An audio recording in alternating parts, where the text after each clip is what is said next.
Moussa, sallallahu alayhi wa sallam, le fils de Imran, le fils adoptif de qui? De Pharaon, le fameux pharaon. Lisez le Coran, vous allez voir. Subhanallah, s'il y a bien un personnage dont Dieu parle sans arrêt, c'est Pharaon. Et bien entendu, son pendant, juste Moussa, alayhi salam. Un leitmotiv coranique. Ça revient sans arrêt dans le Coran.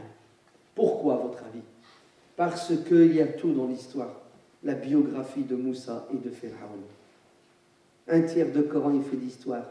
Et je ne sais pas combien, je n'ai pas calculé, mais ma main est coupée. Plus la moitié de ce tiers du Coran, c'est Moussa et Pharaon.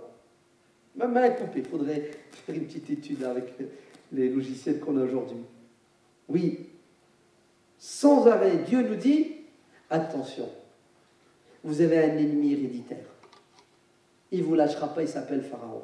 Et il est partout. Il prend des noms différents, il prend des formes différentes, mais le fond est toujours la même. C'est quoi que symbolise Pharaon? La dictature, le despotisme, l'autosuffisance. Oui, Pharaon s'est autoproclamé Dieu. Ana rabbukumul a'la. Et vous savez ce que ça veut dire, je suis Dieu? Ça veut dire vous devez tous m'obéir. Vous devez tous vous soumettre à mon désirata. Vous êtes des esclaves, vous n'avez plus de volonté. Wa ma urikum illa ma ara. Vous n'avez pas à réfléchir, c'est moi qui réfléchis à votre place, parce que c'est moi qui sais ce qui est bon pour vous et ce qui est mauvais. Wa ma ahdikum ila sabila ar-rashad. Et je vous promets, c'est un mensonge, hein, que je vais vous guider sur le droit chemin. Le droit chemin, c'est mon intérêt, mon business. Subhanallah. C'est incroyable. Dieu, exalté soit-il, nous demande de penser, de réfléchir. Vous entendez? Allah nous demande de cogiter, de penser, de réfléchir. Dieu nous dit de critiquer le Coran.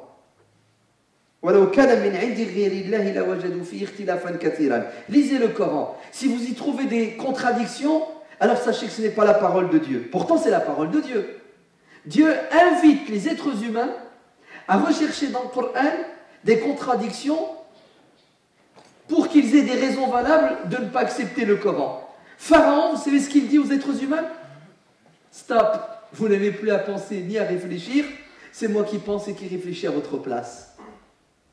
Oui, il y a des êtres humains qui n'ont pas honte de s'ériger en divinité. Non, Rabbukumul A'la, la divinité des divinités. C'est-à-dire, il y a Pharaon, le dieu, et il y a des petits pharaons, des sous-dieux. Vous savez, les Haman, les Qaroun, et toute la clique qui tourne autour de Pharaon. Parce qu'en fait, un pharaon n'existe que parce qu'il y a des demi-pharaons. Et oui, le dictateur ne peut pas à lui seul dominer les êtres humains. Il a besoin de relais. C'est pour cela Dieu dans le Coran condamne, non pas Pharaon, mais il condamne Pharaon à Jonodoro. Pharaon et ses cohortes, ses armées. Parmi les militaires, oui. Parmi ceux qui ont l'économie.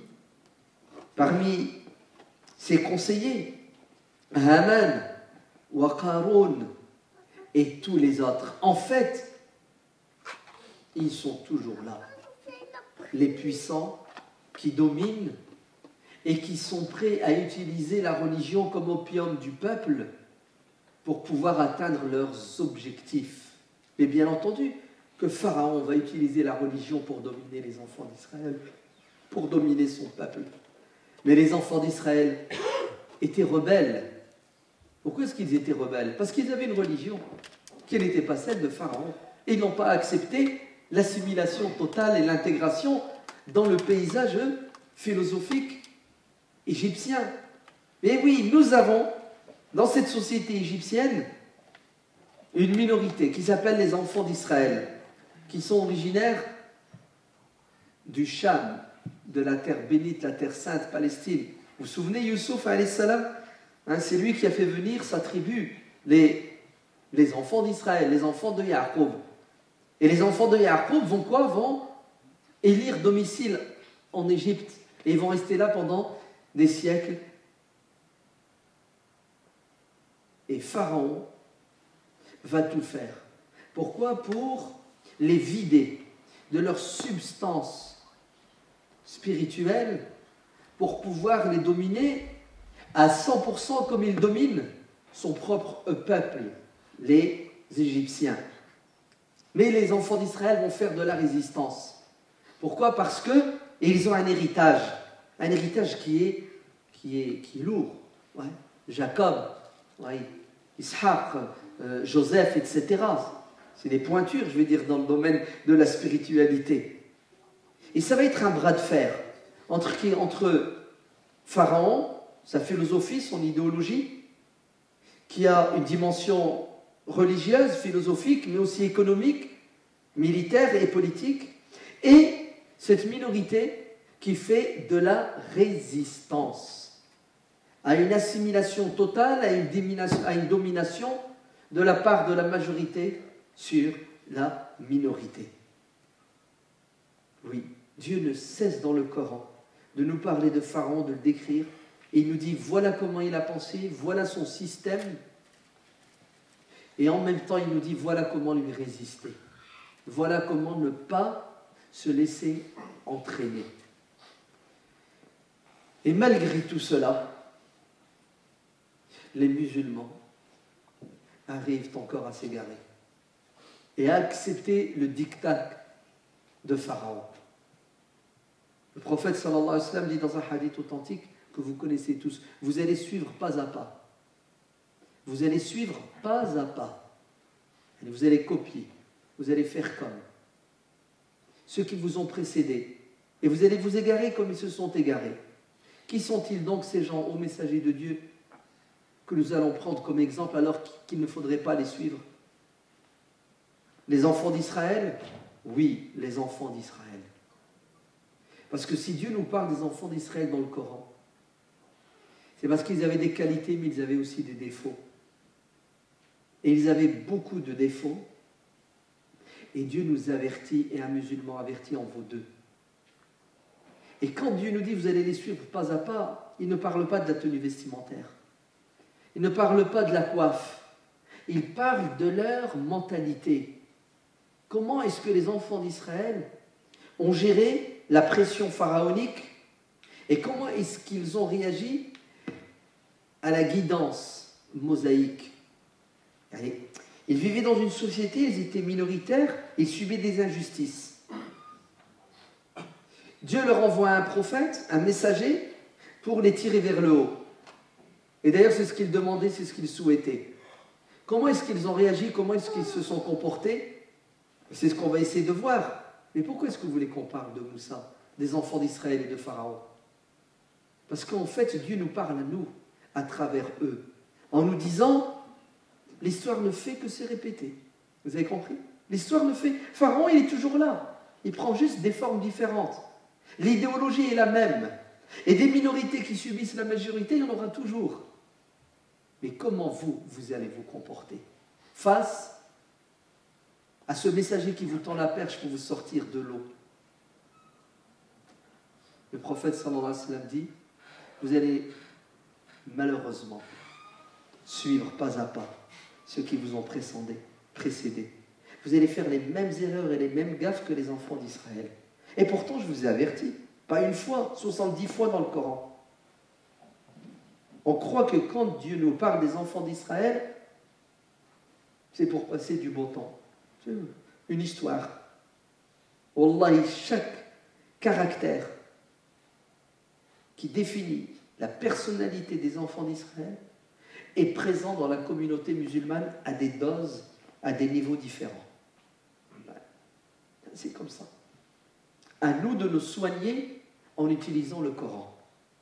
De nous soigner intellectuellement, psychologiquement et spirituellement. Il n'y a pas beaucoup de prophètes dans le Coran dont Dieu nous parle avant la révélation, c'est-à-dire avant l'âge de 40 ans, dont on a des informations sur la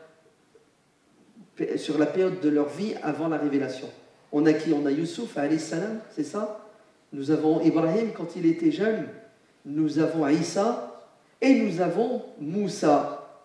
Et bien entendu, le dernier, alayhi afdalus salat wa atamu taslim. Et Dieu nous parle de Moussa. alors qu'il est dans le ventre de sa mère. Et s'il en parle, c'est parce que dans chaque événement de la vie de Moussa, il y a une leçon extraordinaire à tirer. Oui, Pharaon avait des conseillers dans tous les domaines, en communication, en économie, mais aussi il avait sa Madame Soleil qui lui prédisait l'avenir. Et on dirait que les grands sont faibles. Ils ont toujours besoin d'un devin pour pouvoir, eux, se projeter dans l'avenir. Et oui, est-ce que vous savez que notre Dieu qui est décédé, il est mort en quelle année, Dieu? Il a gagné les élections en 1981, c'est ça? Il est mort quand, Mitterrand? 80... Il y a un irtilaf? Il y a une divergence? 98? Bon, bref. Vous êtes bien d'accord qu'ils l'ont appelé Dieu, non? Hein? C'est les guignols de l'info. Comme ça qu'il l'appelait. Est-ce que vous savez qu'il avait un conseiller? Une conseillère? Un conseiller? Est-ce que vous savez que le plus puissant de ce monde, le président américain, hein, Billy Clinton, lui aussi, il avait son conseiller. Oui, beaucoup de grands de ce monde, écoutez bien, hein, c'est contradictoire avec l'esprit scientifique moderne, ont des conseillers qui leur donnent des informations en se basant sur quoi? Sur, je ne sais pas, hein, les djinns, c'est ça? C'est incroyable. Non, c'est bon. Ouais. Cancer, les astres. Et ils avaient des astrologues à leur côté pour les réconforter. C'est impressionnant. Pharaon est toujours là. Sa méthode de gouverner est toujours la même. Ce qui prouve leur faiblesse et leur égarement. Alors Pharaon lui annonce qu'il va y avoir la naissance d'un enfant qui va causer son malheur. Et ces gens-là sont très superstitieux. Ils ont peur. Ils ont très, très, très peur. Ah, je ne vous parle pas des dictateurs d'Afrique. Hein. Ouais, ça, c'est même pas la peine. Ah non, mais ils dirigent avec... ouais, il faut un coq tous les jours, l'autre, il lui faut un bouc noir. Non, mais c'est vrai. Hein, mais bon, c'est bonnet blanc, blond bonnet. Hein, c'est en fonction des moyens. Et ils sont tous dedans. Bref. Effectivement, Pharaon va prendre pour argent comptant ce qui va lui être dit par les devins. Et c'est quand même catastrophique de gérer un empire à la lumière des conseillers de devins.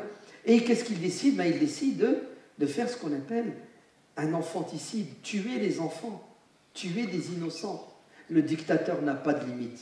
Pour rester au pouvoir, il est prêt à tuer un gosse qui n'a pas fait de péché, qui n'a pas commis de crime, qui ne pense même pas au péché, au crime. Il sort du ventre de sa mère, il le tue.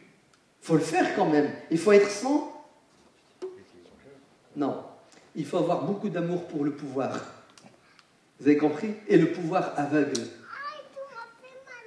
Non, c'est pas ce qu'ils font aujourd'hui les dictateurs dans les pays musulmans, notamment en Syrie. Le mec qui vient avec des barils de TNT d'une tonne et il tue 400 personnes d'un coup. Vous vous souvenez l'année dernière? L'arme chimique. Est-ce que vous avez vu des bébés, des enfants tués à l'arme chimique?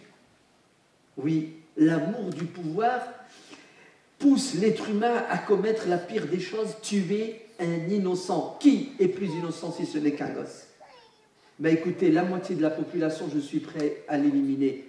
Fussent-elles des enfants pour la gloire et la gloriole. Na'latullahi ala al-kursi. Maudit soit le pouvoir qui aveugle l'être humain. Et maudit soit tous les tyrans et les dictateurs qui tuent des enfants, qui tuent des femmes, qui tuent des hommes pour rester au pouvoir. C'est ça que Dieu nous dit dans le Coran. Pourquoi est-ce que vous acceptez la dictature de Pharaon? Parce que vous avez peur. Vous avez peur pour qui? Vous avez peur pour vous? Vous allez voir ce qu'il va faire à vos enfants, Pharaon. Vous voulez vous préserver, vous protéger? Très bien, il va vous laisser, mais il ne ratera pas vos gosses. C'est ça que vous devez comprendre. Pharaon n'a pas de limite. Il est prêt peut-être à négocier avec toi. Il est prêt à faire des concessions parce qu'il y trouve un intérêt. Mais si il te laisse vivre, c'est parce qu'il a un regard, un projet avec tes enfants. Un projet avec tes femmes. Mais bien entendu, tu crois qu'il ne va pas te la prendre, ta fille, qu'il ne va pas l'utiliser comme servante, qu'il ne va pas coucher avec elle. C'est pas ce qui se passe. Ils ne sont pas en train de violer des centaines et des milliers de musulmanes en Égypte, en Syrie, en Irak et partout dans le monde. Et tout ça pourquoi? Parce qu'à un moment donné, les musulmans ont accepté de faire courbette en disant non, tant qu'ils nous laissent faire la prière, c'est bon. Vous avez compris? Tant qu'ils nous laissent faire la prière, c'est rien. Tant qu'on a nos mosquées, on entend l'adhan, c'est rien. Mais c'est que de la stratégie. Il va te laisser faire ta prière. Mais tes gosses ne feront pas la prière. Parce qu'il va te les pervertir, il va te les pourrir avec le cinéma, avec la télévision, avec la prostitution, avec le chômage, avec 1001 outils. Continue à faire ta prière pendant que ton gosse, il est où? Il est en boîte de nuit. C'est ça qu'ont pas compris les musulmans, quand ils ont résumé la religion au rituel. Ils ne savent pas que lorsque l'économique, lorsque le politique est entre les mains des pharaons, son objectif c'est de te retirer le peu de spiritualité qui te reste, jusqu'à ce que tu renies Dieu dans ce que tu as de plus intime. Et c'est ce qui se passe dans le monde musulman. Est-ce que vous vous rendez compte? Le commerce de la prostitution, il est où? Il est dans le monde musulman. Alors, Pharaon fait la pire des choses, tuer un enfant. Quel criminel! Mais les voies du Seigneur sont impénétrables. Nous, en islam, on dit « Hikmatullahi balira ». Dieu est capable de tout. Et cet enfant va naître, et écoutez bien, le comble, Pharaon va l'adopter malgré lui, via le biais de sa femme Assia alayha salam.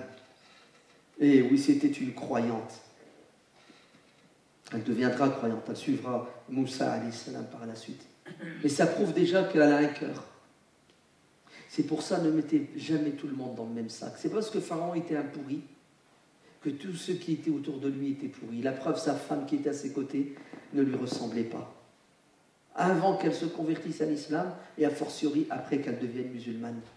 Oui, un tyran peut très bien avoir une épouse ou un fils ou un père ou un frère qui est magnifique. Il faut juger la personne en fonction de ce qu'elle dit, de ce qu'elle fait, et non pas en fonction des liens qu'elle a avec d'autres personnes. Parce que Assia n'avait pas le choix. Elle était soumise à ce despote. C'est-à-dire, elle aurait dû divorcer. Ah bon, vous croyez que Pharaon accepte le divorce? Et c'est Assia qui va sauver le petit Moussa. Comment est-ce qu'il va le sauver? Parce que Dieu va demander à la mère de Moussa de prendre cet enfant qu'elle aime, qu'elle adore, qu'elle attend avec impatience. Et wallah, c'est peut-être la pire des choses qui puissent arriver à une femme. Vous savez, c'est quoi?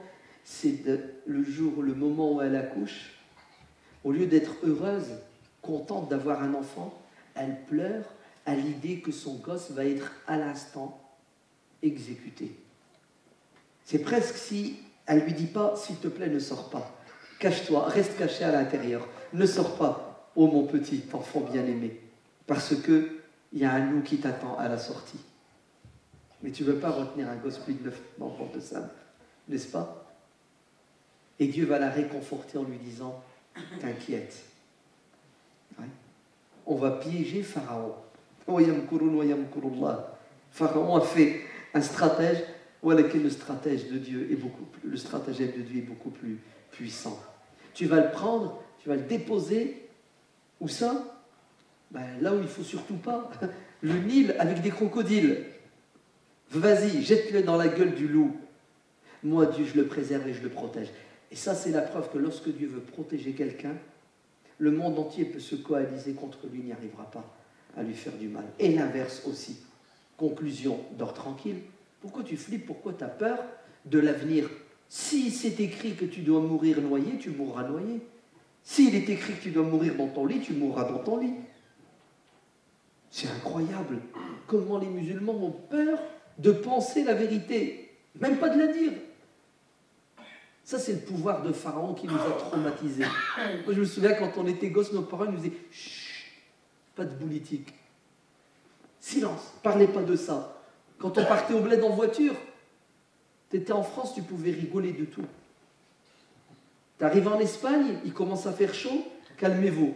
Parce que le paternel, il s'énerve. Et il se rapproche. Tu vois, il arrive en vacances. Il se rapproche dans son bled. Ouais. Plus il se rapproche, plus il est tendu. Ouais. Plus il se rapproche, plus, écoutez bien, le comportement change et il tend vers la dictature. Pourquoi, à votre avis? Parce qu'il se rapproche de la dictature. Ça s'appelle des vacances. Hein. Et Wallah, tu arrives à Al Jazeera Al Khadra, Al Khisiras, si tu as le malheur de respirer à haute voix, t'es mort. Parce que ça peut être interprété autrement. Par qui? Par un petit policier, parce qu'il touche 200 € par mois. Comme tu flippes, tu as peur. Rangez tout ce qui... Regardez, subhanallah, la dictature, jusqu'où elle te suit, tu traumatises tes enfants. Silence, taisez-vous, les murs ont des oreilles. Et là, tu vois ton père qui se transforme en esclave. En esclave. Le flic qui tourne, il n'a même pas regardé, il freine. Pourquoi tu freines, papa? Il a tourné sa tête. Oui, le traumatisme, il est terrible. Mais alors là, si jamais il se rapproche et tu baisses la vitre, même le vocabulaire, il n'existe plus. C'est oui. Dis ce que tu veux, et tu vois comment on est traité. Du bétail. Hein. Demandez à ceux qui ont connu les années 70, 80. Wallah, du bétail. Le mec, il fait ce qu'il veut avec toi. Ouvre-moi ça, descends ça. Pourquoi ça? Il prend ce qu'il veut. Et tu dis amen à tout. Taisez-vous, on ne veut pas de problème. C'est pas ça le problème. C'est pas ça la pire des choses que puisse vivre un être humain. L'humiliation. Quand on ne veut pas de problème. Là, on est dans le nœud du problème. On est dans le gouffre. Et les êtres humains ont accepté ça. Parce que Pharaon nous a traumatisés dès le plus jeune âge. En nous faisant croire qu'il avait les pleins pouvoirs. Et wallah, les musulmans ont un problème de aqidah. Non pas parce qu'ils adorent des étoiles, c'est pas vrai. Non pas parce qu'ils adorent des tombes, c'est pas vrai. Les musulmans ont un problème de aqidah parce qu'ils pensent que les êtres humains partagent le pouvoir avec Dieu, qui sont capables de donner la mort, qui sont capables de te priver de ta portion de ton rizq. Et oui, la vraie aqidah, c'est celle qui te pousse à avoir confiance en Dieu de manière totale. Inna Allah yuhibbul mutawakkilin wa 'ala Allahi falyatawakkalil mutawakkilun. Et ça fait de toi un être humain libre qui se soustrait à la dictature et au despotisme du pharaon, quelle que soit sa nationalité, quelle que soit sa couleur, quel que soit son rang. Et oui. Allez, prends-le et jette-le dans le Nil. Il sera récupéré par celui qui veut sa peau. Comment, Seigneur? Ça te regarde plus. C'est plus de ton domaine, ça. Comment moi, Dieu, je fais, tu découvriras au fur et à mesure. Mais en tout cas, fais confiance. Et elle va le prendre, elle va le donner à sa fille. Et elle dira à sa fille, suis-le, accompagne ton petit frère.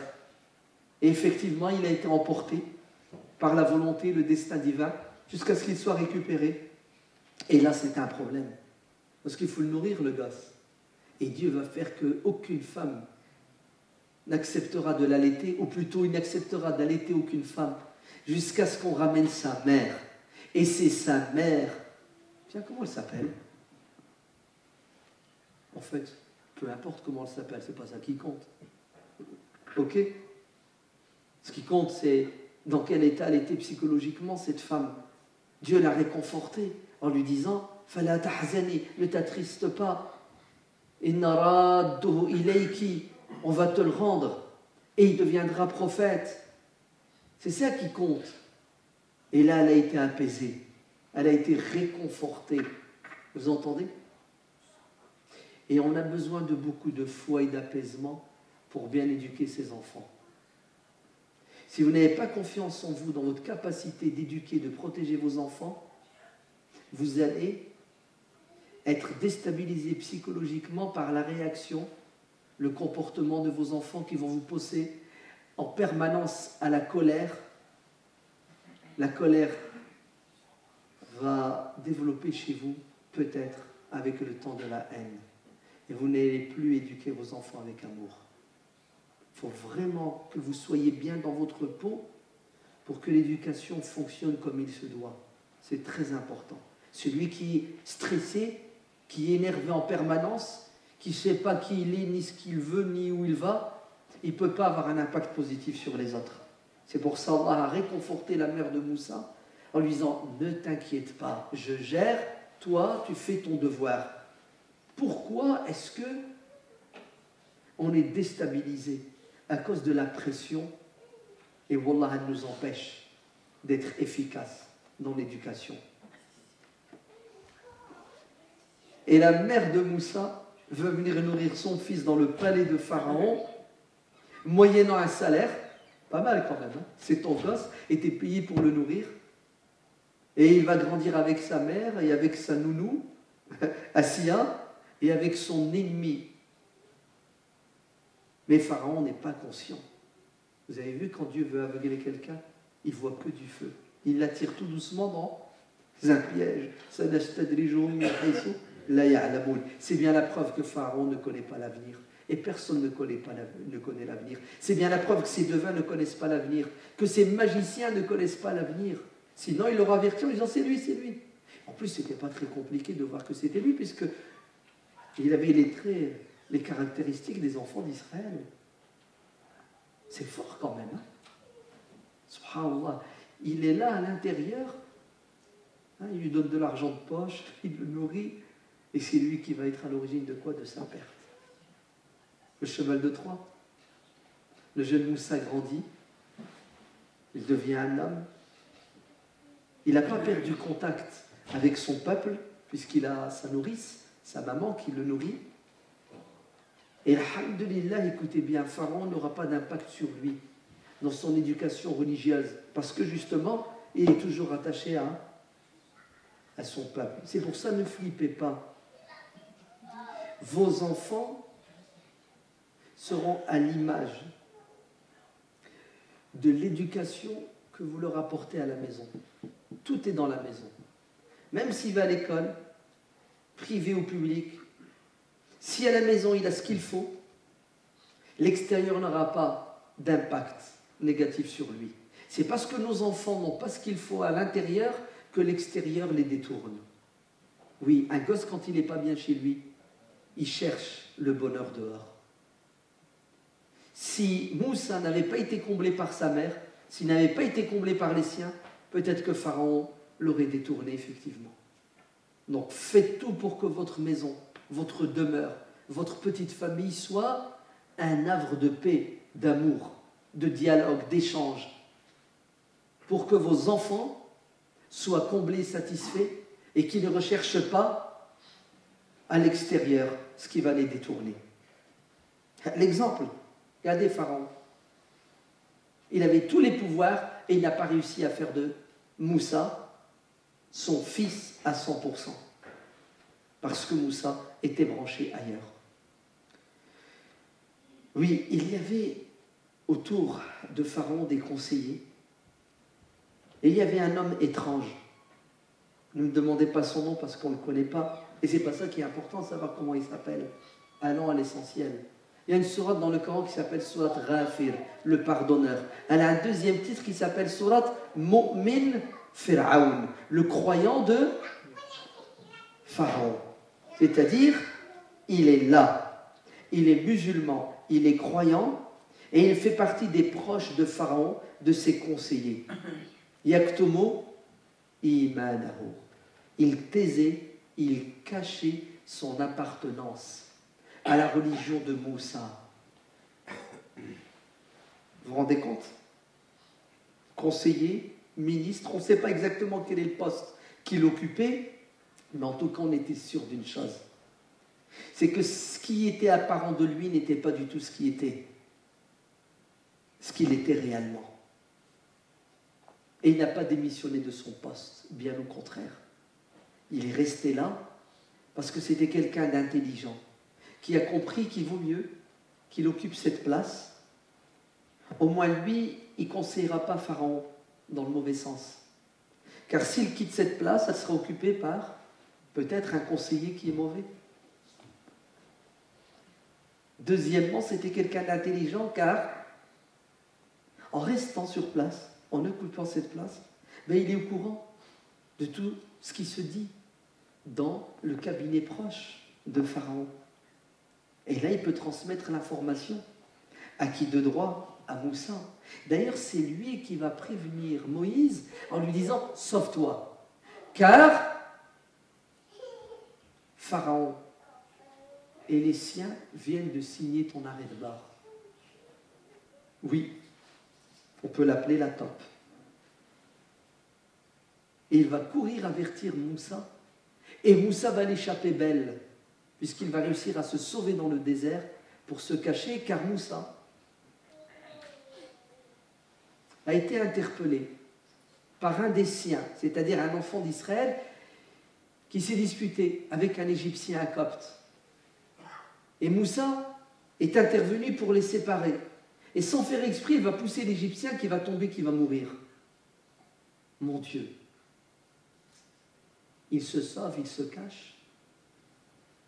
Le lendemain, à nouveau, cet enfant d'Israël se dispute avec un autre Égyptien et il interpelle Moïse en lui disant « S'il te plaît, viens m'aider. » Ouais, celui-là veut ma peau. Et là, Moïse lui dit « Mais toi, tu es un vrai mec à problème. Tu veux encore m'immiscer dans une affaire ?» Et vous savez ce que va dire l'Égyptien? Il va dire « Ah, tu veux me tuer comme tu as tué quelqu'un hier ?»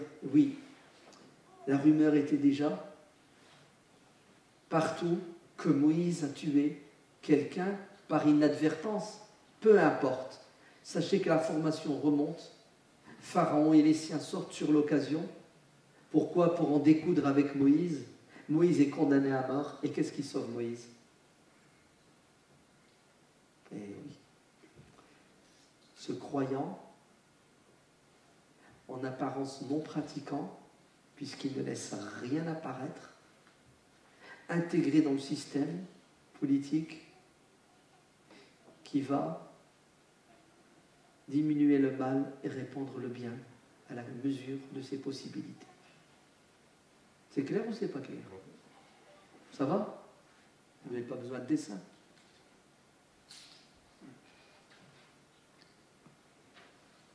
Et Moïse s'en va. Agib. À la naissance, il est arraché à sa famille. Il grandit, il devient un jeune homme, il est à nouveau arraché à sa famille. Épreuve après épreuve. Et vous savez pourquoi tout ça? Parce que Moïse a un destin extraordinaire.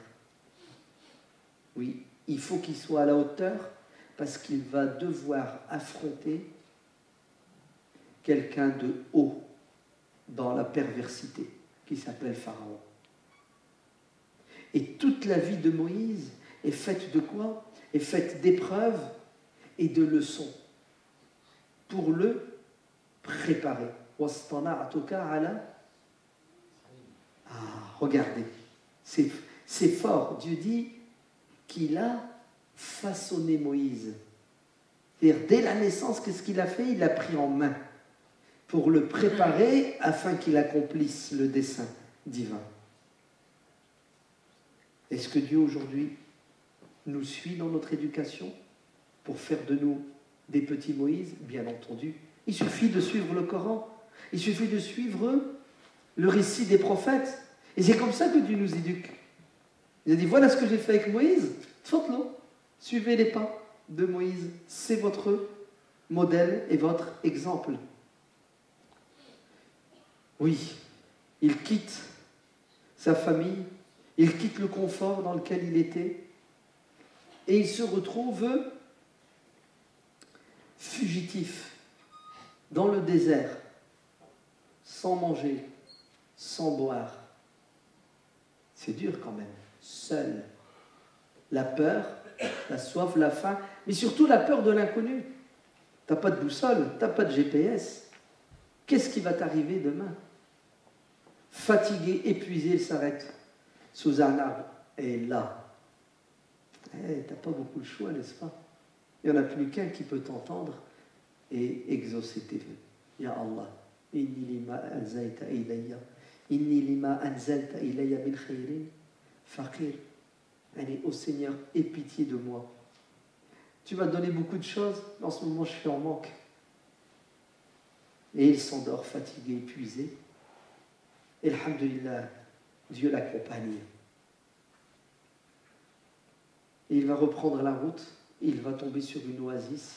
Un oasis ou bien une oasis?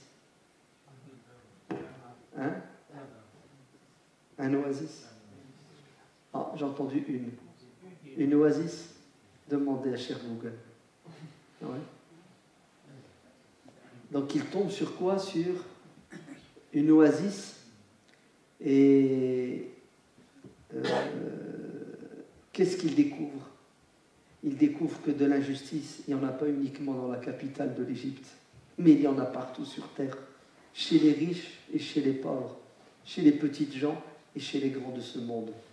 Oui, les gens abreuvent leurs troupeaux et deux jeunes filles sont là-bas, elles attendent leur tour, mais en vain, puisqu'une fois que les bergers ont donné à boire à leurs troupeaux, ils ferment le puits.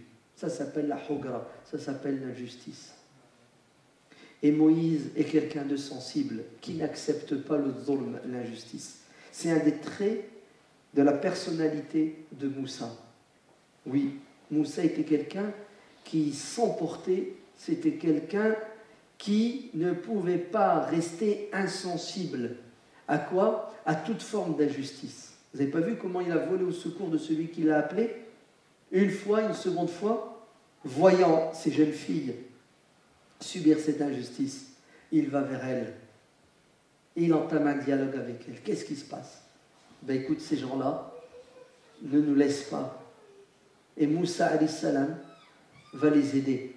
Alors que c'est lui qui a besoin d'aide. Il est dans la galère, il est dans la misère.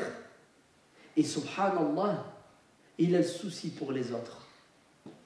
Ça va, vous avez compris, chers musulmans? Ouais. L'égoïsme est suicidaire. L'altruisme est salvateur. Si vous pensez qu'à vous, personne ne pensera à vous. Avant de s'endormir épuisé de fatigue, il a demandé à Allah de l'aide. Et Dieu ne l'a aidé qu'après qu'il ait aidé, alors que c'était lui qui était le plus dans le besoin. Vous avez compris? Donnez si vous voulez, recevoir. Et Dieu donne sans compter, sans limite. Pas quand tu veux, mais quand lui il veut. Et il leur a donné. Et il leur a donné gratuitement, de manière désintéressée. Même pas de chantage. Écoutez, je vous aide, mais donnez-moi un peu à manger, je crève de faim. Non, non, non, non. Je n'attends rien de vous. Il ne leur a pas demandé leur nom, leur prénom, leur adresse, leur numéro de téléphone, leur mail. C'est ça? Il n'a pas tapé, il a discuté avec les jeunes filles. Alors que c'est un jeune homme, un beau jeune homme. Et des jeunes filles. Regardez, subhanallah, comment, même dans la difficulté, il reste noble. Alors qu'il avait toutes les raisons pour abuser, pour profiter, pour gratter, pour faire du chantage. Voilà le jeune Moïse que nous devons prendre comme exemple. Altruisme, désintéressement total, abnégation et sacrifice, tout ça pourquoi? Parce que il sait que ce monde est géré par le puissant, le sage et les généreux. Et elles s'en allèrent. Elles rentrent chez elles, elles font un rapport à leur père. C'est des jeunes filles bien éduquées quand même. Hein? C'est pas elles cachent à leur père.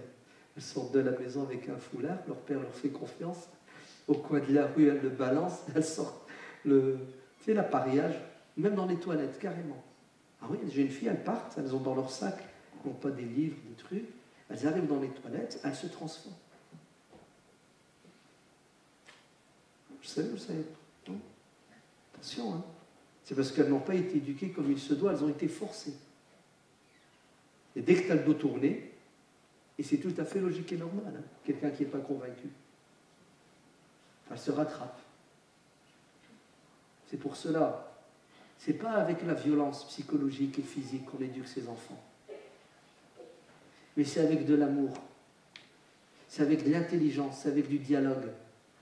C'est en mettant nos enfants dans les conditions optimales pour qu'ils soient bien dans leur peau et qu'ils aient des exemples, leurs parents premiers. Sinon, vous allez faire des hypocrites avec vos enfants. Dès que vous allez le dos tourné, c'est l'arnaque. Ouais. Faites attention. On ne veut pas des hypocrites. On veut des gens sincères. C'est pour ça qu'il faut être sage quand on éduque. Et tout passe par le dialogue et l'amour. Papa, on a croisé un jeune homme extraordinaire. Pourquoi est-ce qu'il était bien? Pas parce qu'il était beau. Ils n'ont pas parlé de son physique. Ils n'ont pas parlé de sa voiture, de combien il gagne. Hein, les jeunes filles. Ah, j'ai pas flashé. Attends, il est bien le mec. Non, non, mon cœur n'a pas vibré. Je ne suis pas contre les vibrations cardiaques. Hein, c'est halal. Mais on a tendance à quoi? Non, mais c'est une catastrophe aujourd'hui, les jeunes, quand ils veulent se marier. Hein. Le physique. Wallah al-adim, le reste, on verra après. Ouais, les qualités humaines, les défauts, on verra après. J'ai flashé. Hassan, s'il te plaît, tu ne peux pas m'aider, je veux me marier. Ah, non, mon frère. Tu lui présentes une deuxième, tu ne lui as même pas dit qui est-ce, ouais, c'est bon. Et pourquoi elle, c'est bon, et l'autre, c'est pas bon. L'autre, je te dis les qualités qu'elle a. Je t'ai rien dit, c'est bon. C'est bon, l'essentiel, je l'ai déjà. 53%, c'est le physique. Oui. On a un gros problème, on s'est fait arnaquer par Hollywood. Allez, mec, réveillez-vous. L'habit ne fait pas. Le moine, on ne plus que ça. Dans la mosquée, tu parles de moine. L'imam. L'imamette surtout. Que Dieu te bénisse. Faites attention. Oh papa, ce jeune homme est extraordinaire. Vous savez pourquoi il était bien, Moïse? Parce qu'il nous a fait du bien. C'est un chevalier, un esprit chevaleresque. Et regardez la reconnaissance. Il faudrait qu'on l'invite pour le récompenser. C'est un étranger, ça se voit. Oui. Et le père dira, va le chercher. Et il est allé. Et il y a, dans le verset, un passage extraordinaire. La pudeur. Ouais. Ça reste un étranger, il a beau être bon, il a beau être gentil. Mais moi, en tant que femme, en tant que jeune fille, je dois garder des distances dans mes relations avec les autres. Ça doit être des relations très courtoises, basées sur la pudeur et le respect mutuel. C'est pas je m'en vais, je l'appelle, je le drague, il me drague. Tu sais, il change de texto. C'est incroyable comment aujourd'hui, les jeunes filles, de manière spontanée, c'est même pas vicieux, c'est naturel, c'est normal, c'est la norme. Elles ont toutes des murs. Des murs, être. Elle met ses photos, j'ai mangé ça à midi, à 14h, je vais faire ça à 18h. C'est-à-dire la vie privée est devenue publique. Elle est où la retenue, la pudeur? Rangez vos murs, Allah yabarak fikoum. Ne vous exposez pas en place publique. Et rien ne disparaît chez YouTube, chez Facebook, chez Twitter. Tout est filmé, enregistré, tout est stocké et sera utilisé un jour ou l'autre en ta faveur ou en ta défaveur.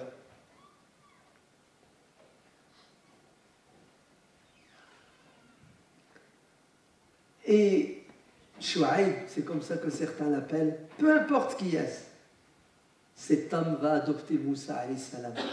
Il va l'accueillir chez lui et il va lui rendre la monnaie de sa pièce. Et d'ailleurs, il lui proposera ce qu'il y a de plus beau, une bonne épouse. Et Moussa se mariera avec l'une des deux sœurs. Et ils deviendront son gendre. Et comme cet homme est un prophète, il veut garder Moïse à ses côtés pour l'imprégner encore plus de la dimension spirituelle. Et regardez ce qu'il veut lui proposer. Il n'y a pas de souci, je te donne une de mes deux filles en mariage, mais ce n'est pas gratuit, il y a un prix à payer. Il lui a dit, demande-moi ce que tu veux. Oui, une vraie épouse n'a pas de prix. Vous entendez? n'a pas de prix. Vous me comprenez, hein? Vous n'êtes pas en train de faire du business. D'accord? C'est ce que ça veut dire, elle n'a pas de prix. Ça veut dire respecte-la. D'accord? Si tu dis que cette femme est super, il donne le prix. Et tu sais qu'est-ce qu'elle te demande? Elle ne te demande pas des bijoux, elle ne te demande pas du matériel. Demande à n'importe quelle jeune fille, tu dis tu veux quoi? Elle veut dire je veux que tu m'aimes, je veux pas que tu me trompes, je veux que tu me respectes et je veux vivre dignement. Ouais. Le problème c'est qu'on dit oui, puis ça ne dure pas longtemps. Le naturel il reprend le galop tout de suite. Et après, on se demande pourquoi elles pètent les plombs, et elles deviennent matérialistes, et elles veulent un compte à part, et elles veulent travailler, et elles veulent son indépendance. Tu paies telle facture, moi je paie telle facture. Oui. Oui. Parce que peut-être que les bases n'étaient pas toujours les bonnes au départ. Vous savez ce que va lui dire? Tu restes et tu vas bosser chez moi pendant 10 ans.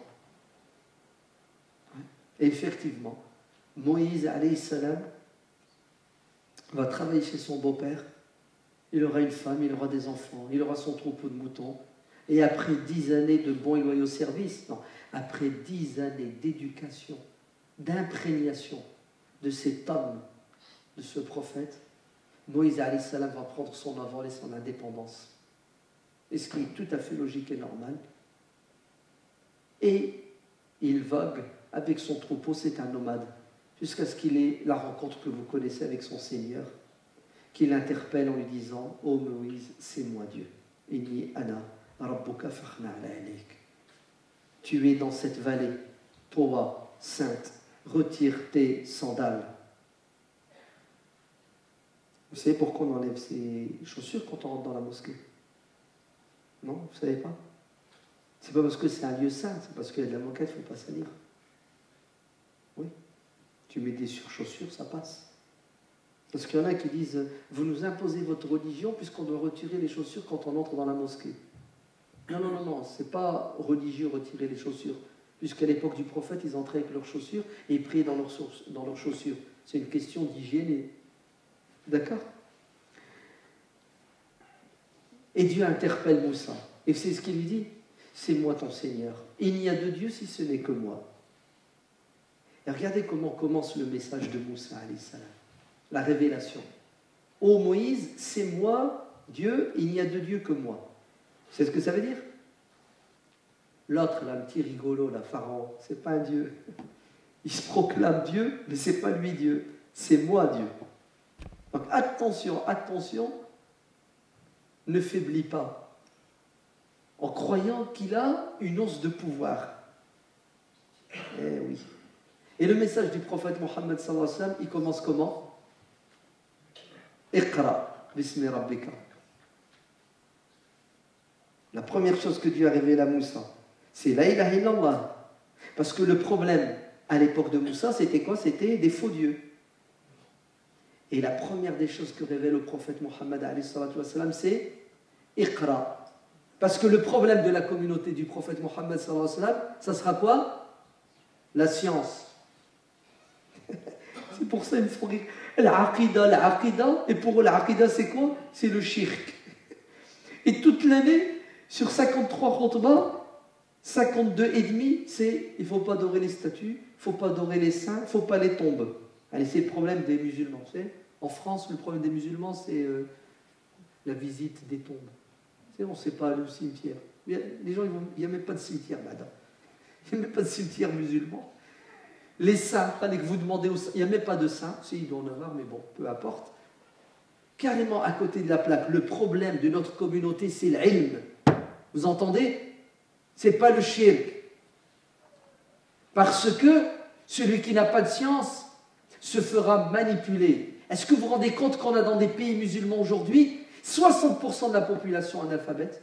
Ça existe encore. Avant, c'était 90, au début du siècle dernier. Mais aujourd'hui, Pakistan, les femmes, parfois, c'est 80% dans certains pays musulmans.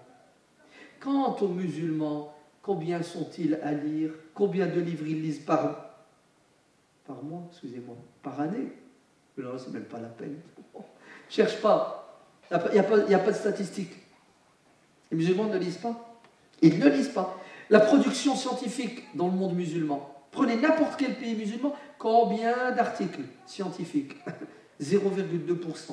La Suisse, elle toute seule, elle bat 3-4 pays musulmans réunis. C'est une catastrophe. Wallah, lisez et vous allez voir. Et si les musulmans sont dans cet état d'esclavage à tous les niveaux, c'est parce qu'ils sont en retard dans Iqra, dans la science. Et tu les manipules comme tu veux. Tu les manipules même avec la religion. Oui. Tu vas utiliser le din et tu vas en faire des moutons de panurge. Ah oui, sur le minbar. Je le dis ou je le dis pas? On est en France ou non? Liberté d'expression. Allez. Et ça marche, hein. Wallah, ça marche. Il y a des gens qui y croient. Le mec, il te dit, la terre ne tourne pas. Ouais. Mais c'est le soleil qui tourne autour de la terre. Au nom de Dieu, du prophète, au nom du Coran et de la Sunna, et au nom des ulama salaf salih et salaf al-khalaf salih. Très bien. Bon, allez, admettons. Non, que nous avons les preuves rationnelles et scientifiques que la terre ne tourne pas. C'est quoi ta preuve rationnelle et scientifique? Bah, si la terre tournait, ouais, tu décolles. C'est ton avion là, comme ça. On lance un hélicoptère. Ouais. Bon, tu prends ton hélicoptère, tu décolles. Tu mets le frein à main. La terre, elle tourne. Bah, tu n'as pas besoin d'avancer, tu attends. Tu vas aller où? En Chine, tu attends 5 heures. La Chine, elle vient vers toi. Tu veux aller en Afrique du Sud, tu attends 8 heures. L'Afrique du Sud vient vers toi et tu descends. Nous avons des preuves rationnelles. Ça marche ou ça marche pas? Billah alaykoum, dites-moi. Les musulmans qui écoutent ça, ils vont y croire ou non? Vous rigolez parce que ça va. Alhamdulillah, ouais, vous êtes français, vous avez été à l'école. Est-ce que vous savez qu'il y en a qui disent oui, c'est vrai, il a raison. Il a raison, Allah le dit dans le Coran. Cheikh Intel l'a dit. Vous avez vu quand vous n'avez pas la science, vous avalez quoi?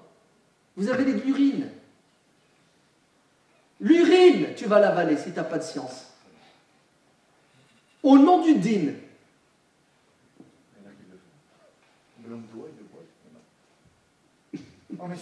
C'est vrai? T'es sûr? C'est bien sûr mon frère, pire que ça. Il y a un cheikh, Allah yarhamou, que Dieu lui pardonne. Au 19e siècle, il a écrit un livre. Vous savez, c'est quoi le titre du livre? Al-Isabatu fi man'in nisa min al-kitaba. Du bien fondé d'interdire les femmes à écrire. Un livre pour prouver A plus B qu'une femme ne doit pas savoir lire et écrire. Dalil à l'appui, preuve à l'appui. Vous vous rendez compte? La communauté de Iqra, le premier verset qui a été révélé, Allah a réussi à donner naissance à des savants, tafsir du Coran, qui t'écrit un pamphlet contre la science et le savoir. C'est pas le comble. Allez, c'est au 19e siècle. Au 21e siècle, avec la Terre, elle ne tourne pas, elle est fixe. Parce qu'on n'a pas la science et le savoir, et on dit Amen, ou on ferme la bouche, on avale notre salive à contre-cœur, et on vit un dilemme à l'intérieur. On n'est pas épanoui dans notre religion. Oui, le problème de Moussa, c'est qu'il y a quelqu'un qui se prend pour Dieu. Et que les gens l'adorent. Et l'adoration, ce n'est pas la prosternation uniquement. D'ailleurs, la prosternation n'est que l'expression des sentiments qu'il y a dans le cœur. Tu as peur de Pharaon ou tu aimes Pharaon à la folie. Et notre religion, c'est de l'amour. Il faut aimer Dieu. Et c'est du mépris envers ce qui est mauvais et ce qui est injuste. Et non pas de la soumission au nom de l'intérêt et de la compromission. C'est quoi cette chose que tu as dans la main, Moussa? Allah le sait. Mais c'est juste pour lui dire ouais. Tu sais bien ce que c'est un bâton. Mais oui, c'est un bâton, ya Allah. Il sert à quoi ton bâton? J'utilise pour tuer les serpents, mes moutons, il a plusieurs utilités. Regarde ce bâton-là. Qu'est-ce qu'il va devenir? Jette-le. Et il l'a jeté. Et il est devenu serpent. Et il a eu peur, Moussa. Il a flippé. Et il y a de quoi flipper, non? Tu vois un serpent, tu te sauves, c'est naturel. La galère, tu ne dois pas avoir peur, tu vas avoir peur que d'Allah. Tu sais, quand tu flippes, tu as peur, tu dis à un frère, j'ai peur, taqillah mon frère, on doit avoir peur que d'Allah. Allez, comme si on n'était pas des humains. Tu sais, Allah ne nous a pas créés avec des sentiments. Mais la peur d'Allah, tu sais, c'est quoi? C'est un sentiment et une posture intellectuelle qui t'empêche de faire ce qui est interdit. Mais avoir peur du noir ou d'un bruit ou de Dracula, c'est humain, c'est naturel. Moussa, il a eu peur. Il a voulu se sauver. Dieu lui dit, arrête-toi, reviens. Là, t'as raf. Ouais. Prends le serpent. Vas-y, c'est moi Dieu qui te le dit. Et il le prend, et il devient un bâton. Vous savez pourquoi Dieu, à ce moment précis, il lui dit, jette, prends. En fait, c'est pour le préparer psychologiquement. Parce que, imaginez-vous, il arrive devant Pharaon, Dieu lui dit, jette le bâton, et Moussa se sauve. Ça ne se fait pas. Ouais. Il arrive devant, dans le Stade de France, il y a des milliers de personnes avec les magiciens, ils jettent le bâton, et c'est la première fois qu'ils voient le bâton. Dieu l'a préparé psychologiquement. Une première fois tout seul, la peur est partie, une deuxième fois devant Pharaon, et une troisième fois en public. En fait, il faut s'entraîner avant d'aller au combat, hein. D'accord ? Il faut se préparer physiquement, psychologiquement, sentimentalement et moralement. C'est pas c'est bon, Dieu est avec moi, le mec il s'en va. Tu sais, la fleur au fusil. Attends, viens. Ah, c'est compliqué. Hein.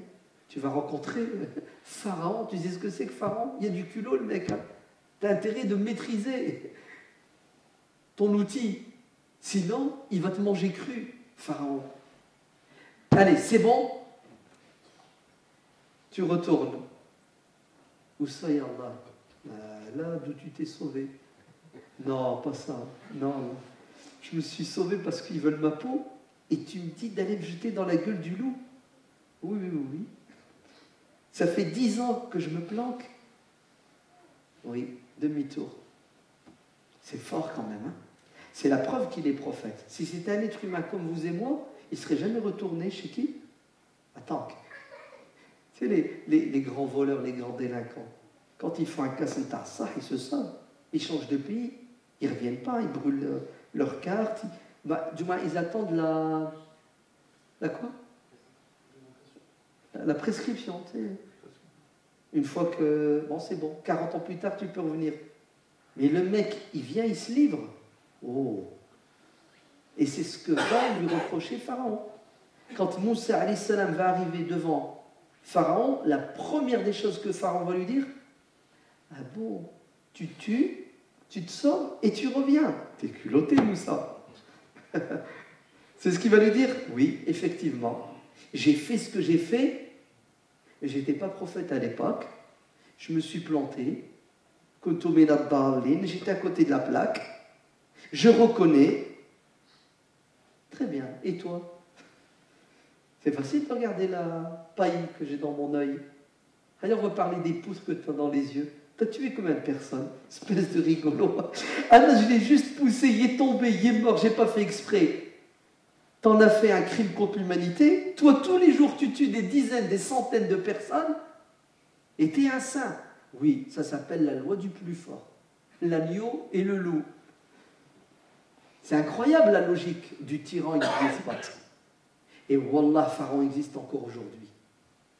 Il existe physiquement à travers des despotes et des dictateurs, mais il existe en tant que système. Ce qu'ils appellent le nouvel ordre mondial, c'est ça? Le fameux désordre mondial, qui se permet tout. Au nom de quoi? Au nom des droits de l'homme, au nom de la démocratie. Regardez qu'on va envahir l'Irak. Pourquoi? Parce qu'il y a un dictateur. 1,5 million de morts dans la population irakienne. Parmi les 1,5 million de morts, 500 000 enfants tués à cause de l'embargo. Fakat, que l'embargo pendant 10 ans. Oui, c'est le prix de la démocratie, de la liberté, les droits de l'homme.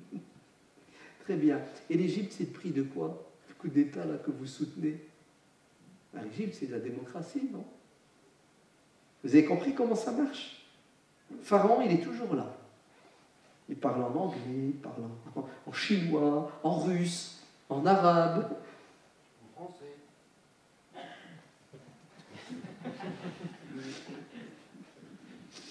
Celui qui l'a dit, c'est pas moi. Vive la liberté d'expression. Va vers qui? Va vers celui qui veut ta peau. Défie-le. En fait, il y a Moussa. Il faut des gens qui se sacrifient. Eh oui, c'est comme ça. Ne rêvez pas. Si vous attendez que tout le monde se réveille, se lève, non. C'est toujours une infime minorité dans une communauté qui prend l'étendard de la vérité et de la justice et qui se sacrifie pour les autres. Waltakum minkum ummatun. Oui, il n'y a que 2% de la population qui crée le changement. C'est une vérité. Choisissez votre camp. Soit vous êtes des acteurs, ou soit vous êtes des spectateurs qui allaient arriver derrière et qui allaient consommer, qui allaient récolter les fruits. Le meilleur des martyrs, après Hamza ibn Abd al-Muttalib, c'est un homme courageux qui défie un dictateur, qui lui dit ces 4 vérités, et il en meurt. C'est un martyr. C'est un opposant politique, martyr. C'est un courageux. C'est quelqu'un qui donne sa vie pour que les autres vivent dans la liberté. Vous avez compris? C'est pour ça, chapeau.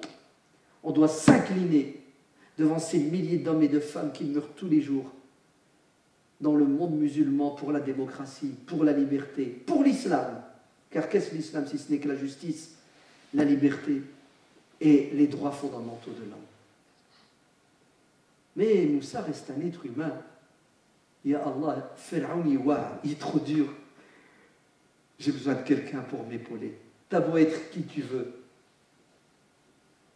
Tu es faible. Tu as besoin d'un bras droit. Ya Allah, mon frère Haroun, ferait un bon coéquipier. Pas de problème. Ton frère sera ton accompagnateur. Et Haroun est devenu un prophète choisi par Dieu après que Moïse l'ait demandé. C'est beau quand même souhaiter à son frère la plus belle et la meilleure des choses. S'il y a bien un frère qui a demandé à Dieu quelque chose pour son frère qui n'a pas de prix, c'est Moïse qui a demandé à ce que Haroun soit prophète. Il l'a été. Allez-y, allez vers Pharaon. Allez vers Pharaon et entamez le dialogue avec lui.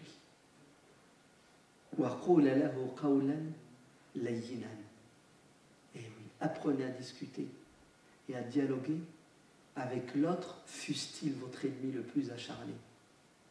Dieu sait que Pharaon ne deviendra jamais musulman. Et malgré cela, il dit à Moussa et à Haroun, allez vers lui. 2, n'y allez pas n'importe comment. Sortez pas l'artillerie, ne lui tirez pas dessus, ne l'insultez pas, ne le conspuez pas. Vous allez choisir les mots pour essayer de toucher son cœur. Il y a espoir à ce qu'il change.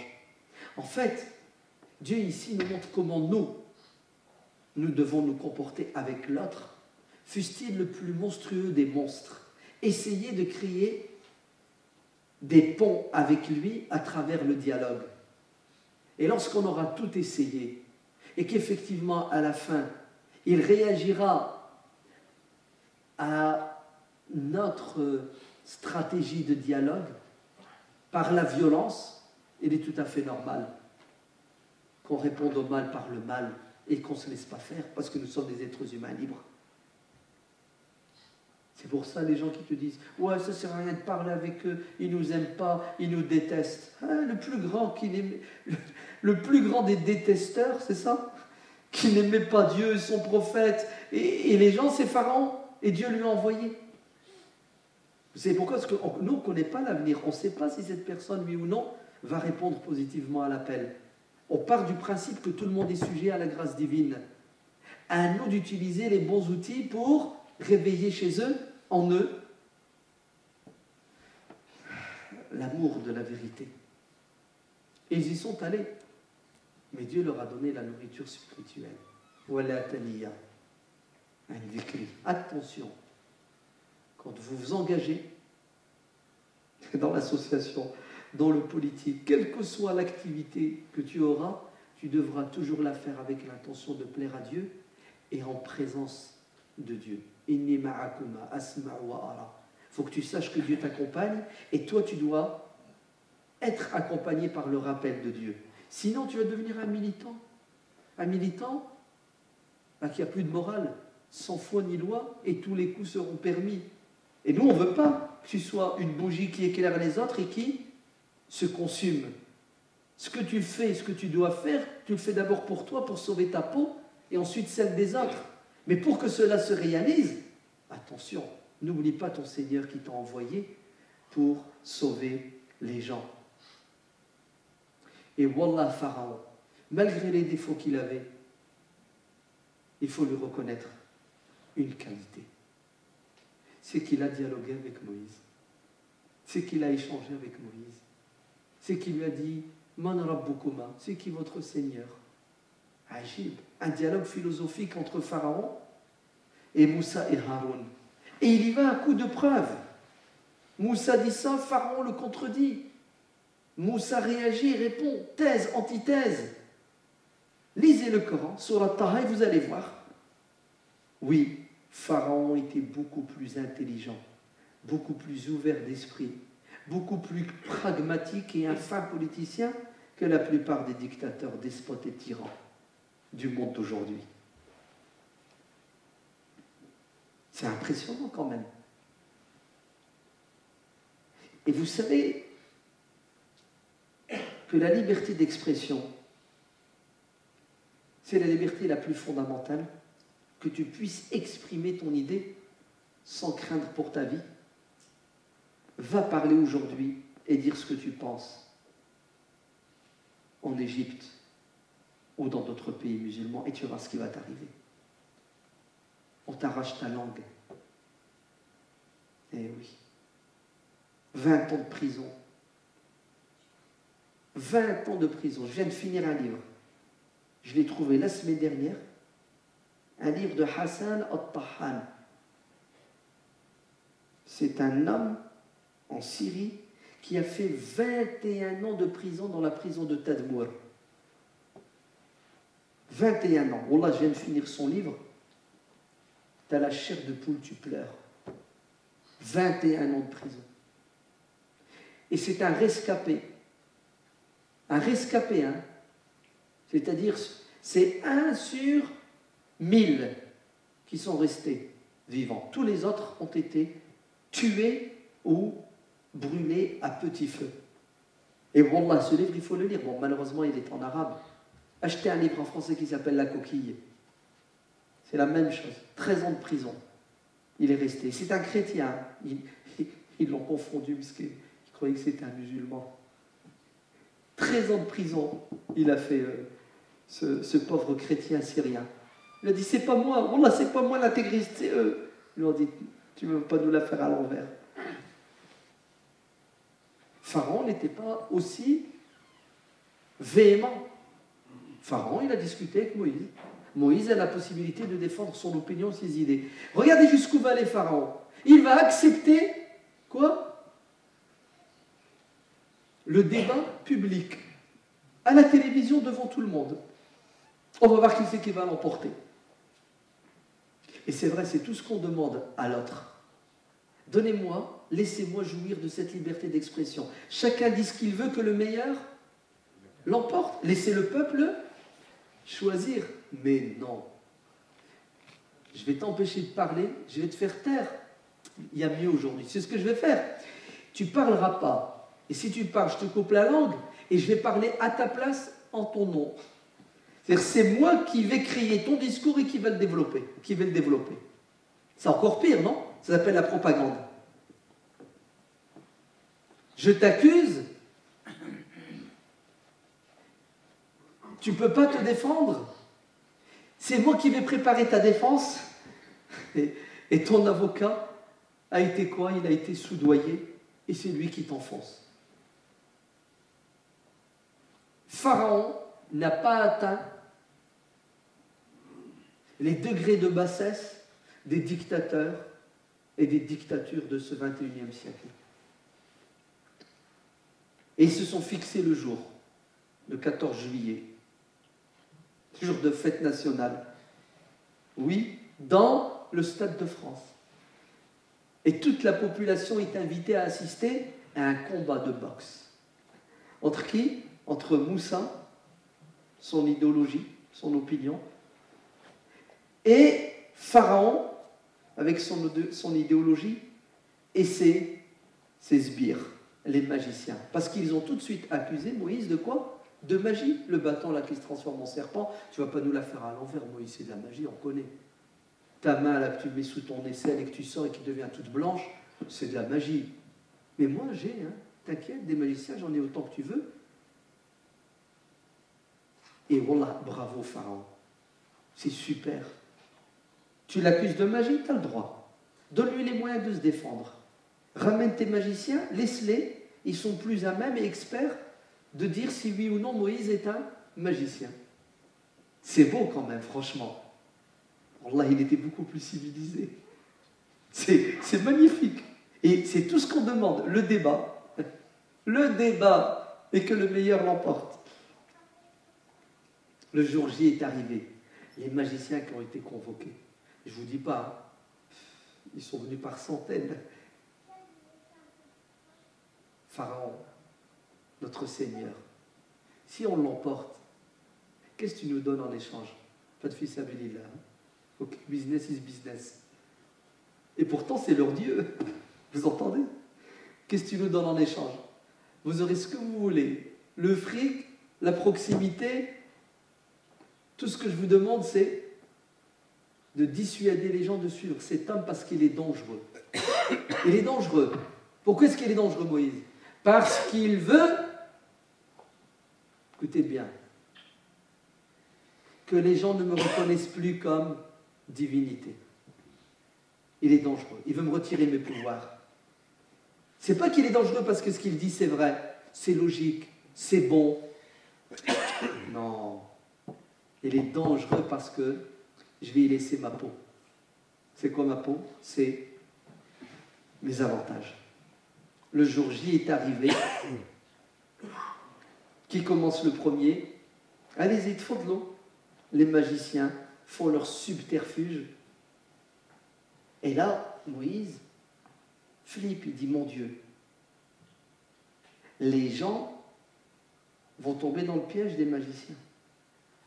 Et Dieu dit à Moïse, ne t'inquiète pas, jette ton bâton. Et il jette à nouveau son bâton qui cette fois devient un boa. Avant c'était un petit serpent. Et il avale la magie des autres. Et là, les magiciens se soumettent à la vérité. Alors qu'il y a 5 minutes, leur Dieu, c'était Pharaon, c'était le business, c'était la gloire. Comme ils sont experts en la matière, ils savent très bien que la magie, ça n'existe pas, c'est du n'importe quoi. Saharu, ayun an-nas. La magie, vous savez ce que c'est? C'est de l'illusion. C'est ce que c'est l'illusionnisme. Ouais. Tu fais des petits tours, tu vois que du feu, tu crois qu'il a des pouvoirs extraordinaires. Vous vous souvenez l'autre là, avec le plus grand magicien de tous les temps? Oui, c'est Spielberg. Non, Copperfield. Arsène Copperfield. C'est ça, il a déplacé la tour Eiffel. Ouais, je pense qu'il a. C'est une illusion, quoi. Il fait quoi qu'il déplace la tour Eiffel? Mais les gens, oh, comment, oh super, c'est ça? Ça va, la tour Eiffel, elle n'a pas bougé quand même. Hein, la femme là, avec son poing, là, la liberté, elle n'a pas bougé. C'est que de... Est-ce que vous savez qu'il y a des universités spécialisées? Tu rentres, bac plus 5, tu deviens... Non, c'est pour les musulmans. Tout tourne autour de la magie. Ils y croient à fond, les musulmans, la magie. Les musulmans, quand ils ont un problème, c'est la faute des genoux. Ça rien. Quand c'est pas les genoux, vous savez c'est quoi? C'est le sihr. Ils m'ont fait un sihr. Quand c'est pas le sihr, vous savez c'est qui? C'est l'aïn. Ils m'ont envoyé un coup d'œil. Et quand c'est pas l'œil, vous savez c'est qui? C'est le rêve. Non, j'ai fait un rêve. C'est mon rêve qui... Au choix. Et toute la vie du musulman est quoi?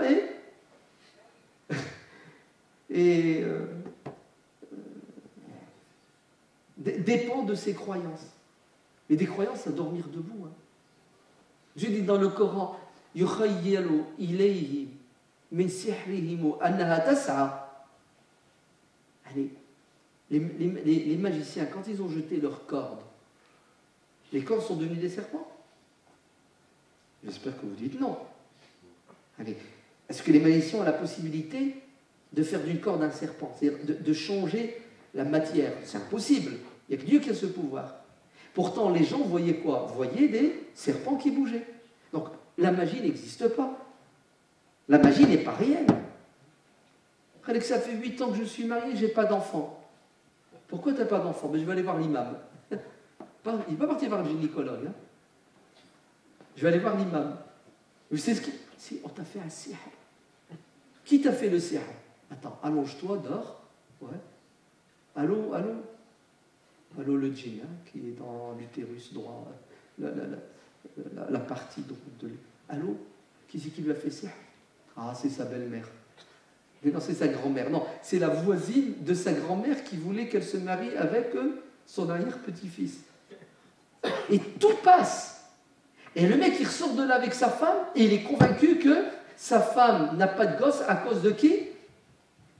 À cause d'un morceau de pain qu'elle a avalé, une cuillère de couscous. Et bien entendu, c'est qui le remède? Ah, c'est l'imam. Allez, il va te soigner, l'imam. Viens, je vais te soigner. Wallah, pauvre sécu, hein. Elle creuse son trou pour rien du tout. C'est vrai. Des études, des recherches, alors que nos imams, ils ont la solution. Les genoux, les sirs, les rayes.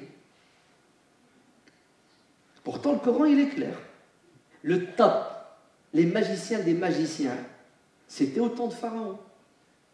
Et ils ont tout fait pour prouver A plus B que Moïse a tort, et ils se sont inclinés devant la vérité scientifique que personne ne peut changer la matière.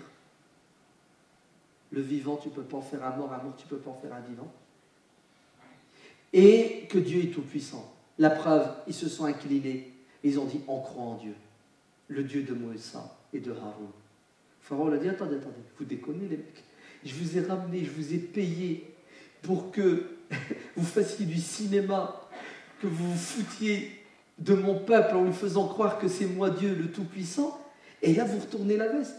Vous m'avez arnaqué. Je vais tous vous tuer. C'est ce qu'ils ont dit. Vas-y, pas de souci. Faqdi ma anta qadin. Vas-y. Pas de problème. On est prêt à mourir, mais wallah, tu ne nous arnaqueras plus. C'est fini. Tu t'es foutu de notre tronche depuis qu'on est né en nous faisant croire.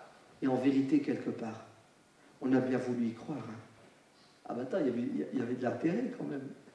Allez, vous croyez que les gens ils étaient tous bêtes et croyaient que Pharaon c'était vraiment Dieu? Wallah, certains croyaient que Pharaon c'était un être humain comme eux, mais il leur donne à boire et à manger. Comme les dictateurs. Alors, vous croyez que dans le monde musulman, le peuple, ils sont tous convaincus qu'il est the best?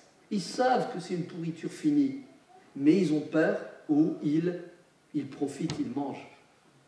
Eh oui, c'est ça le problème des êtres humains. C'est l'intérêt. Vous savez ce qu'ils lui ont dit? Ils lui ont dit, vas-y, fais ce que tu veux. Wallah, on ne change pas. Vous avez eu la foi quand tu es convaincu? Quand le rideau se lève, et il va les menacer. Je vais vous amputer du bras droit de la jambe gauche. Je vais vous crucifier. C'est-à-dire, je vais vous faire subir les pires tortures. Allez, vite, revenez dans le sillon pharaonique. Ils lui ont dit, wallah, on ne bouge pas d'un pouce. Et ils vont tous tomber martyrs. Il faut toujours une minorité qui se sacrifie. Franchement, vous ne trouvez pas qu'ils étaient intelligents, qu'ils avaient la foi? Ils sont passés d'une chose à son contraire. Oh, oui. Quant à la science, tu deviens clairvoyant.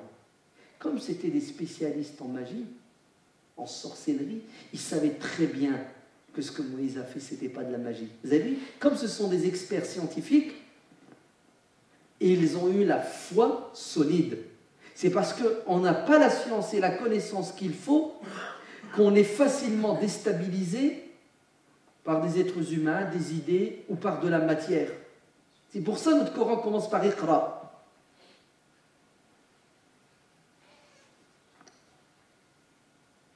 Et ils vont tous mourir. Et Moussa alayhi salam et Haroun vont continuer leur travail. Il ne va pas les toucher. Et oui, il a peur, Pharaon. De quoi? D'une révolte. C'est quand même quelqu'un d'intelligent, ne croyez pas qu'il est bête. Il est rusé, il est malin. Il sait négocier avec l'ennemi, il sait faire des concessions, toujours pour atteindre des objectifs. Ah là là, l'histoire de Moussa est longue. Elle est très longue. Ça nécessite une année de conférence, l'histoire de Moussa alayhi salam. Wallah. Maintenant, on va entrer avec quoi? Avec Moussa et les enfants d'Israël, le rapport entre les enfants d'Israël et Pharaon, la pression divine sur le peuple de Pharaon avec les 12 plaies d'Égypte, les 9. Il parle de 9 plaies. Moussa et les enfants d'Israël qui vont quitter l'Égypte, la destruction de Pharaon, ce que Moussa va vivre avec les enfants d'Israël dans le désert du Sinaï, la mort de Moussa, Wallahi, c'est presque interminable. Oui, des heures et des heures et des heures, des centaines et des milliers de leçons à tirer de cette histoire extraordinaire qui symbolise le bras de fer entre la justice et l'injustice, le bras de fer entre la vérité qui est claire et le mensonge qui est trouble, la vérité entre le rapport de force entre les puissants et les dominés. Oui, l'histoire se répète. Et on a intérêt de bien connaître l'histoire et en tirer des leçons pour ne pas subir le pharaonisme. Mais en tout cas, s'il y a un camp qu'on doit choisir, c'est celui de Moussa alayhi salam. Le camp des opprimés, des déshérités. Ne vous faites jamais l'avocat du diable, quelle que soit la puissance du diable, parce que le diable reste faible dans la vérité et la réalité. Il est puissant parce que nous sommes ensorcelés, tout simplement. Car les magiciens sont toujours présents aujourd'hui, ils existent, et ils font leur travail de propagande, et ils font tout pour qu'on ait peur de Pharaon, pour qu'on se soumette à lui, qu'on adore. Libérons-nous de la pression psychologique et de l'ignorance. Et vous allez voir qu'on va devenir des hommes libres comme les magiciens, et personne ne pourra nous soumettre et faire de nous des esclaves. Quitte à ce qu'on se sacrifie pour la justice et la liberté, on n'a qu'une vie, on n'en a pas deux, c'est Dieu qui décide quand on doit retourner vers lui, et non pas Pharaon ou nous-mêmes. Je vois que les aiguilles de la montre sont sans pitié, et qu'il est 22h et qu'il est tard. Si je continue comme ça, vous allez me maudire, puisqu'on n'aura pas fini avant 24h, voire 1h du matin. On s'arrête là. Prochain épisode peut-être. La suite et fin de l'histoire de Moussa avec les Banu Israël. Wallah alam walhamdulillah rabbil alamin. Si vous avez des remarques ou des critiques, à vous la parole. Sinon, tant mieux. On se sépare.